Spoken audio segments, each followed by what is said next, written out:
friends, welcome back to my channel. நம்ம இன்னைக்கு பார்க்க போற டிஷ் எண்ணெய் கத்திரிக்காய் குழம்பு. எண்ணெய் கத்திரிக்காய் குழம்பு எல்லாருக்கும் பிடிச்சது. இது வந்து புளி குழம்பு. இப்போ இதுக்கு தேவையான பொருட்கள் நான் வந்து ஒரு 10 கத்திரிக்காய் எடுத்து வச்சிருக்கேன். எண்ணெய் கத்திரிக்காய் குழம்புக்கு ரொம்ப சின்ன கத்திரிக்காயாக இருந்தால் இனி நல்லாயிருக்கும். எனக்கு சின்ன கத்திரிக்காய் கிடைக்கல, அதனால் ஒரு மீடியம் சைஸ் தான் நான் யூஸ் பண்ணியிருக்கேன். இது ஒரு 9 கத்திரிக்காய் எடுத்து வச்சுருக்கிறேன். நம்ம இதை காம்பை வந்து இது பாதியை கட் பண்ணி கொஞ்சம் கீறி வச்சுக்கணும். இதுக்கு ஒரு 6 வரமிளகாய் எடுத்து வச்சுருக்கிறேன். அப்புறம் புளி சிறிதளவு, இவ்வளவு எடுத்தால் போதும். நம்ம இப்போ சின்ன எலுமிச்சம்பழம் அளவு ஒரு புளி எடுத்து வச்சுக்கணும். அப்புறம் வந்து மஞ்சத்தூள் 1/2 ஸ்பூன், அப்புறம் சீரகம் 1 ஸ்பூன், அப்புறம் கொத்தமல்லி தூள். உங்களுக்கு குழம்பு ரொம்ப வேணும் அப்படின்னா ஒரு 4 ஸ்பூன் கொத்தமல்லி தூள் சேர்த்திக்கலாம். நான் வந்து இதில் 3 ஸ்பூன் கொத்தமல்லி தூள் எடுத்து வச்சுருக்கிறேன். அவங்கவுங்க தேவைக்கேற்ப நம்ம இதை எடுத்துக்கலாம். அப்புறம் வெந்தயம் ஒரு 1/4 ஸ்பூன், அப்புறம் தக்காளி ஒரு 2 நம்பர். இது வந்து சின்னதாக இருக்குனால 2 வச்சுருக்கேன். பெருசாக இருந்தால் 1 எடுத்துக்கலாம் நீங்கள். கருவேப்பிலை சிறிதளவு, அப்புறம் வெங்காயம் ஒரு 10 வெங்காயத்தை நான் வந்து 2ஆக கட் பண்ணி வச்சுருக்கிறேன். அப்புறம் ஒரு 25 நம்பரை வந்து 2ஆக கட் பண்ணி தனியாக வச்சுருக்கிறேன். இது வணக்கறக்கு முதல்ல, ஏன்னா மசாலா அரைக்கணும் இல்லையா, அதுக்கு. இது வந்து மறுபடியும் கத்திரிக்காய் வணக்கும் போது தேவையானது எடுத்துக்கணும்.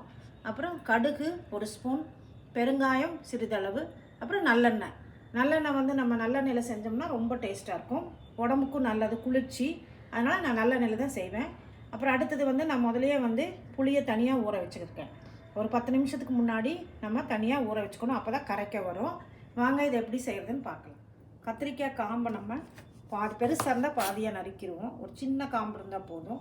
அப்புறம் கத்திரிக்காயில் சொத்தை ஏதாவது இருக்கா அப்படின்னு பார்க்கணும் இல்லையா, அதனால் நம்ம இப்படி 2ஆக கட் பண்ணி நம்ம என்ன பண்ணணும், இப்படி பொளந்து பார்த்துக்கணும், ஏதாவது சொத்தை இருக்கான்னு பார்த்துக்கணும். அப்புறம் இப்படி ஒரு நீளமாக ஒரு 4 கட்டு இப்படி சொத்தை இருக்கான்னு பார்க்குறக்காக. எப்போவுமே கத்திரிக்காயை கட் பண்ண உடனே தண்ணியில் போட்டுடணும். அதே மாதிரி எல்லா கத்திரிக்காயும் நம்ம என்ன பண்ணணும்னா காம்பை கட் பண்ணிவிட்டு இப்படி 2ஆக கீறணும். அப்புறம் இந்த சைடு ஒரு 2ஆக கீறணும். இப்படி கீறி பார்த்துட்டு நம்ம ஏதாவது சொத்தை இருக்கா, இல்லை புழு நிறையா இருக்கும் கத்திரிக்காயில், அதனால் சுத்தமாக நம்ம இருக்கான்னு பார்த்துக்கணும். பார்த்துட்டு தண்ணியில் போட்டுறணும். இப்போ கடாயை அடுப்பில் வச்சு கடாய் சூடான உடனே ஒரு 4-5 ஸ்பூன் நல்லெண்ணெய் விட்டுடலாம். இப்போ கத்திரிக்காயை நம்ம இந்த ஆயிலில் போட்டுருவோம்.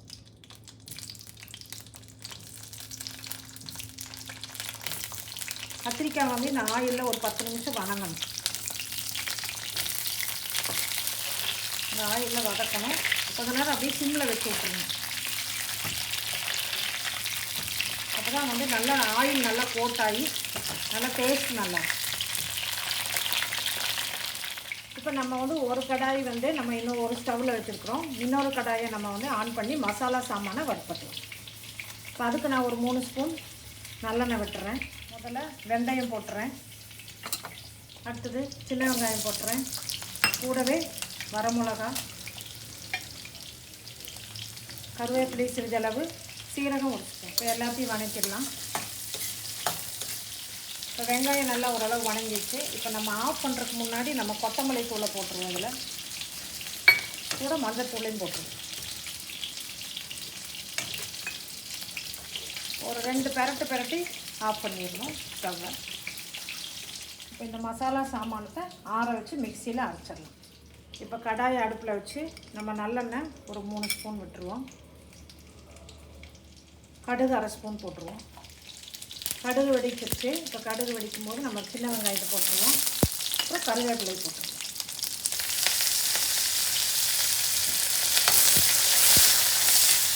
வெங்காயம் வந்து ஓரளவு வதங்கின உடனே, கண்ணாடி பாகம் அது இல்லை, பிரச்சனை இல்லை, ஓரளவு வணங்கினா போதும். பச்சை வாசம் போன உடனே தக்காளி போட்டுருவோம். தக்காளி நல்லா வதங்கிடுச்சு. இப்போ வணக்கின கத்திரிக்காயை நம்ம இதில் போட்டுருவோம்.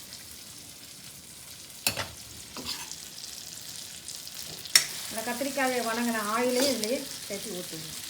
இது ஒரு 5 நிமிஷம் வணங்கணும். இப்போ புளியை கரைச்சி நம்ம இதில் விட்டுருவோம். ஒரு 2 டம்ளர் தண்ணி அளவுக்கு இதில் விட்டுருவோம்.